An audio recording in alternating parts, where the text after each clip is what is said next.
அன்பிற்கினிய நண்பர்களுக்கு அடியேன் நாகராஜனின் இனிய காலை வணக்கம். இன்று திருப்பாவை பாடல் அமுதத்தில் 28வது பாசுரத்திற்கு விளக்கம் காண வந்திருக்கிறோம். இப்படி ஒரு சூழ்நிலையை நினைத்து பாருங்கள். கிராமத்தில் 2 நண்பர்கள் ஒருவருக்கு உறவு முறை கூட இருந்திருக்கலாம்.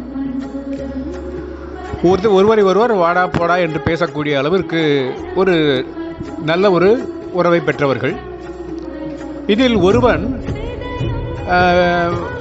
சிறிது காலம் கழித்து அவர் வெளி மாவட்டத்திற்கு சென்று அங்கேயே படித்து பெரியவராகிவிடுறார். நல்ல பட்டம் பெற்று ஒரு பதவியில் அமர்கிறார். இன்னொரு நண்பரோ கிராமத்திலேயே இருக்கிறார். அவருக்கு இவர் என்ன பதவியில் இருக்கிறார் என்பது கூட தெரியாது. ஆனால் ஒரு சமயம் அவரை போய் பார்க்க வேண்டும் என்ற சூழ்நிலை எழுகிறது.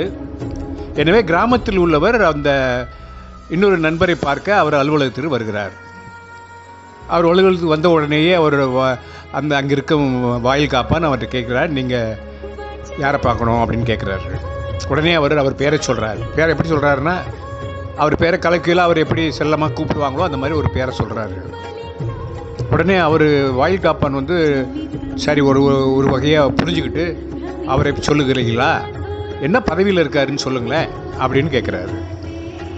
பதவி பற்றிய விவரமே இவருக்கு தான் தெரியாதே, என்ன சொல்ல முடியும்?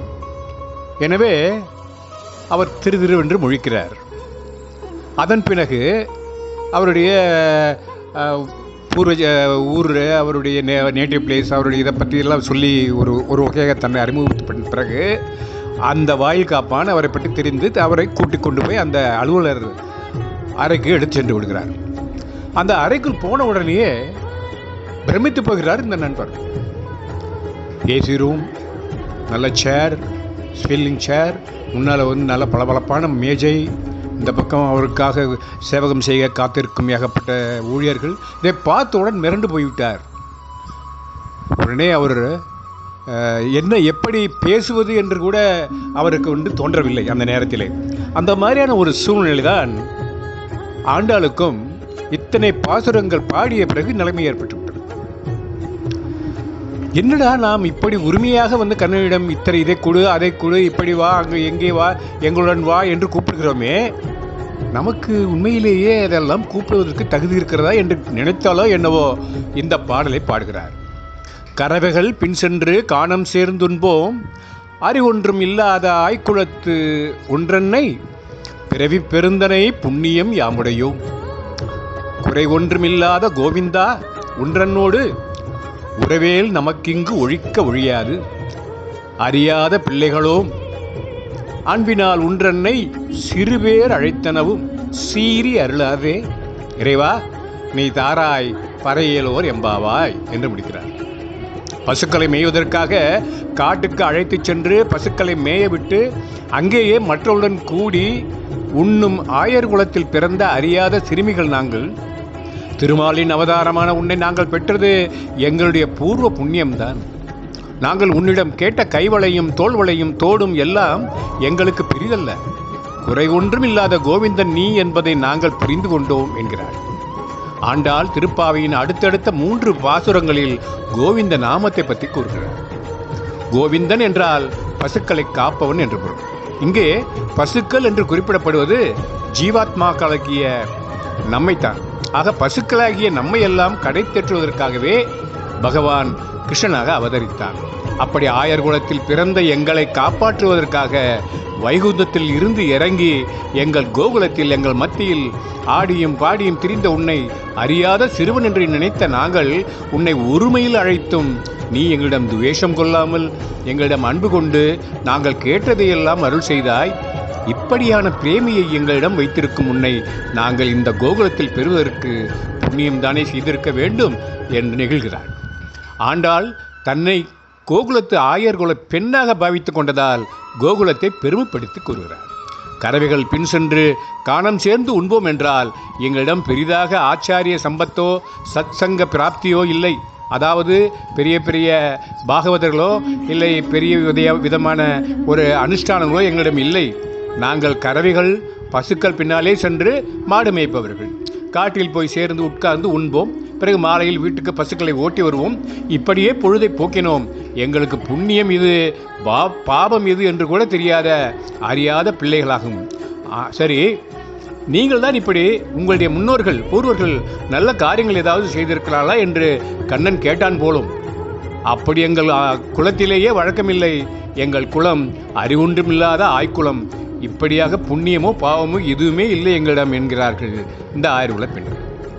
கண்ணா, நீ எங்களிடம் குறை என்று பார்க்க ஆரம்பித்தாயானால் அது அளவிட அடங்காமல் இன்னமும் வளர்ந்து கொண்டே இருக்கும். இப்படி நீ எங்கள் தகுதியை பார்த்து நீ ஏற்றுக்கொள்ள நினைக்காதே. நீ எங்களோடு ஒருவனாக வந்து பிறந்த உனக்கு ஏது குறை ஒன்றும் இல்லாத கோவிந்தா. எங்கள் அறியாமை பாதாளம் வரை ஆழமுள்ள பள்ளம் என்றால் நீ அதையும் நிறைக்கக்கூடிய மலையளவு கருணை கொண்ட பர்வதமாக ஒன்றோ இருக்கிறாய். அதோடு நாங்கள் எதையாவது வைத்திருந்து அதை விட்டு உன்னிடம் வந்தோம். நாங்கள் ஒரு தியாகத்தை செய்தோம், பதிலுக்கு நீ பரிசு கொடுத்தாய் என்று உன் கருணையிலே குறை காண்பதற்கு இடமில்லை. எல்லாமே உன்னுடையது, எங்களிடம் எதுவும் இல்லை. அதனால் உனக்கு அந்த குறையும் வரப்போவதில்லை. உன் கருணைக்கும் எங்கள் அறியாமைக்கும் நேராகிவிட்டது என்கிறார்கள். அதோடு உனக்கு வேறொரு நிர்பந்தமும் உண்டு. அது எங்களோடு உனக்கு உண்டான சம்பந்தம். உன்றனோடு உறவேல் நமக்கு இங்கு ஒழியாது. இனி இந்த உறவை அறுத்து கொள்ளவே முடியாது. எங்களை இந்த ஜகத்தில் வந்து பிறக்க பண்ணியவனே நீதானே. நீ காரணம், நாங்கள் காரியம். இது ஆத்ம சம்பந்தம். உன்னை எங்களுக்கு நடுவே பிறக்க பெற்ற புண்ணியம் தவிர வேறு எதுவும் இல்லை என்பது நன்றாக தெரிகிறது. ஆனால் பாவங்கள் இமைக்கிற பொழுதில் எண்ண முடியாத அளவுக்கு பாவத்தை சேர்த்து கொள்கிற ஜீவன் தானே மனிதன். அப்படி ஏற்படுகிற பாவத்துக்கு அபராத சபமான சொல்கிறார்கள். அறியாத பிள்ளைகளும் அன்பினால் உன் தன்னை சிறுபேர் அழைத்தனமும் சீறி அருளாதே கோவிந்தா என்று குறிப்பிட்டது வரைக்கும் நிறைய பாவங்களை செய்திருக்கிறோம். மகியான உன்னை, பெரியவற்றுக்கும் பெரியவனான உன்னை எளிமையான கோவிந்தா என்று சிறு பேர் கொண்டு அழைத்திருக்கிறோம். அழைத்தனவும் என்போது இம்மாதிரி பலவாறும் குறைவுள்ள மனிதர்களோடு சமப்படுத்தி சிறு பேர் சொல்லி அழைத்திருக்கிறோம்.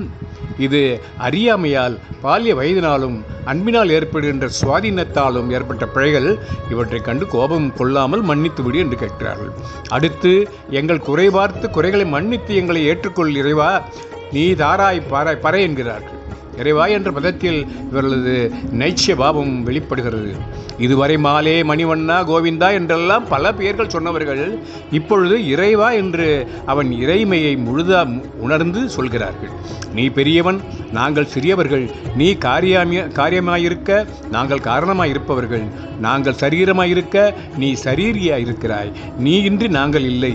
உன் உடலில் நாங்கள் ஒரு சிறு பகுதியைப் போல. பாவங்களை தன் கை செய்தது, தன் கால் செய்தது என்று ஒருவன் சொல்லுவானோ? நீ உடைமைக்காரன் சுவாமி. நாங்கள் உன் உடைமை, சொத்து.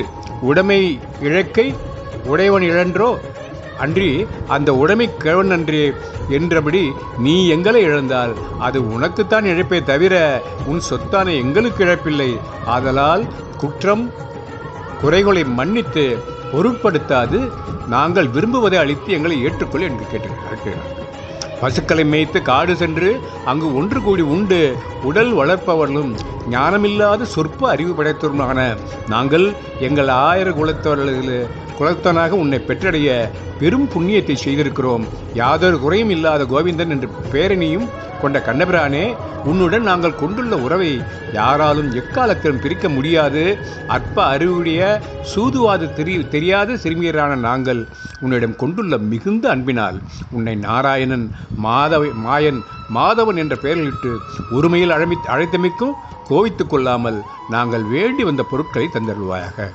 பரமனை பற்ற அழியவருக்கு வேண்டியது பேரன்பு மட்டுமே. பக்தியும் ஞானமும் வழிபாட்டு முறையை பேணும் சம்பிரதாயமும் கூட அவ்வளவு முக்கியமில்லை என்பதை ஆண்டாள் இந்த பாசுரத்தில் அருமையாக உணர்த்தியுள்ளாள். கண்ணன் ஒருவனே உலக ரட்சகன், சரணாகதிக்கு வேண்டியதையும் அவன் அருளாலேயே அருள முடியும் போன்றவை விளங்காவிட்டாலும் அவன் திருவடியிலே காப்பு என்று நம்பிக்கையுடன் வந்த இறைவா நீ தாராய் பறையோலோர் எம்பாவா என்று பரமபக்தி கொண்ட பேதைகளாக தங்கள் குண நலன்களை இந்த பாடலில் குறிப்பில் உணர்த்துகின்றனர். இந்த பாசுரத்திலே ஓவியர் 3 முறை பேரன்பில் கண்ணனை விழிக்கின்றார். அதாவது, உண்டண்டனை பிறவி பெருந்தனை புண்ணியம் யாமுடையோம், உன்றன்னோடு உறவேல் நமக்கு இங்கு ஒழிக்க ஒழியாது, அன்பினால் உந்தன்னை சிறுபேர் அழைத்தனும் சீரியறலாதே. உன்றன்னோடு உறவு பரம்பொருளுக்கும் ஜீவாத்மாவுக்கும் உள்ள உறவு.